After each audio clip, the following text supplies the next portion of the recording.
ভাই রে, একটা বিষয় কি আপনারাও লক্ষ্য করেছেন? আমরা আস্তে আস্তে হাদি ভাইকে ভুলে যাচ্ছি। খুব বেশি দিন আগের কথা না, যে ছেলেটাকে নিয়ে পুরো ফেসবুক উতাল ছিল, যার নামের সঙ্গে জড়িয়ে ছিল আশা, ক্ষোভ আর প্রতিবাদ, আজ তাকে নিয়ে তেমন কোনো কথাই শোনা যায় না। মানুষ আবার যে যার কাজে, যে যার ব্যস্ততায় ডুবে গেছে। হয়তো এটাই স্বাভাবিক, হয়তো এটাই এই দেশের বাস্তবতা। আসলে এটা নতুন কিছু না। এদেশে কোনো অঘটন ঘটলে মানুষ 2 দিন খুব জোরে চেঁচায়, পোস্ট দেয়, স্ট্যাটাসে ঝরায়, প্রোফাইল ছবি বদলায়, তারপর ধীরে ধীরে সব নিস্তেজ হয়ে যায়। অন্য কোনো নতুন ইস্যু আসে, পুরনো সবকিছু চাপা পড়ে যায়। বিচার, সেটা এখানে বিলাসিতা। আজ পর্যন্ত কি দেখেছেন এই দেশে কোনো বড় ঘটনা সঠিক বিচার কার্যকর হতে? সাগরুণী, তনু, আবরার, কত নাম, তোফাজ্জল, আসিয়া, আরো কত অচেনা মানুষ। প্রত্যেকের পেছনে একটা জীবন ছিল, স্বপ্ন ছিল, পরিবার ছিল, কিন্তু বিচার হয়নি। আর হয়নি বলেই মানুষ ধীরে ধীরে তাদের ভুলে গেছে। ঠিক একই পথেই আমরা হাদি ভাইকেও ভুলে যাচ্ছি। কথাটা বলতে খারাপ লাগছে, কিন্তু সত্যিটা বলতেই হয়। মিলিয়ে নিয়েন, এই দেশে হাদি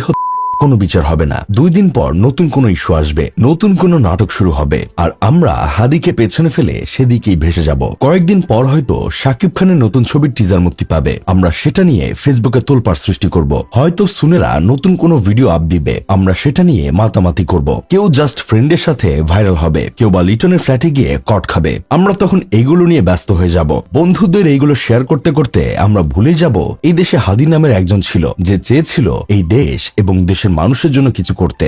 আজ হাদিকে নিয়ে প্রিয় বড় ভাই নাদিম ভাইয়ের একটা লেখা পড়লাম। লেখাটা পড়তে পড়তে বুকের ভেতরটা কেমন জানি করে উঠল। উনি লিখেছেন, জীবনে কোনো নির্বাচনে উনি একটাও ভোট দেননি, কাউকেই যোগ্য মনে হয়নি, কিন্তু এই প্রথম একজন মানুষকে দেখে মনে হয়েছিল এই ছেলেটা আলাদা। এই ছেলেটার জন্য তিনি রাজপথে নামবেন, রাজনৈতিক প্রচারণা করবেন, মানুষের কাছে যাবেন। এমনকি জানুয়ারির প্রথম দিকের কোনো এক শুক্রবার হাদির কাছে যাবেন বলেও ঠিক করেছিলেন। সঙ্গে থাকবে শখানেক ছেলে পেলে। সব প্রস্তুতি উনি ছিলেন, সবাইকে রেডি করছিলেন, কিন্তু হাদি আর থাকলো না। এই আক্ষেপটা নাদিম ভাই সারা জীবন বয়ে বেড়াবেন। হাদি থাকলে হয়তো আজ ফেসবুকে প্রতিদিন তার নাম থাকতো, দিনে অন্তত 5টা পোস্ট হতো, বিশাল মিছিল হতো, মানুষ একসাথে হতো, আসার কথা হতো, কিন্তু হাদি নিজেই চলে গেল। নাদিম ভাই লিখেছেন, হাদির কি দরকার ছিল রাজনীতি নিয়ে কথা বলার? কি দরকার ছিল দেশ নিয়ে ভাবার? সেও তো আমাদের মতো সকাল 9টা থেকে সন্ধ্যা 6টা অফিস করে বাচ্চার জন্য খেলনা কিনে সন্ধ্যায় ঘরে ফিরতে পারত, নীরবে নির্বিঘ্নে জীবন কাটতে পারত, কিন্তু সে সেটা করল না। সে দেশের কথা বলতে গেল,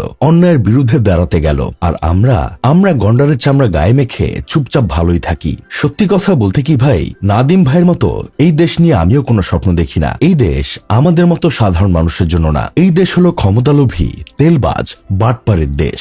এখানে ন্যায় বিচারের কোনো আশা নেই। যাই হোক, শেষমেশ আমি গোলাম হোসেন একটা কাজের কথা কই। হাদি শুধু নিজের বিচার চেয়েছিল, সেটুকুও সে পায়নি। হাদি যেন এই দেশকে, এই দেশের মানুষদের কখনো ক্ষমা না করে। আর আমরা হয়তো খুব শিগগিরই তাকে পুরোপুরি ভুলে যাব। এটাই সবচেয়ে সত্য।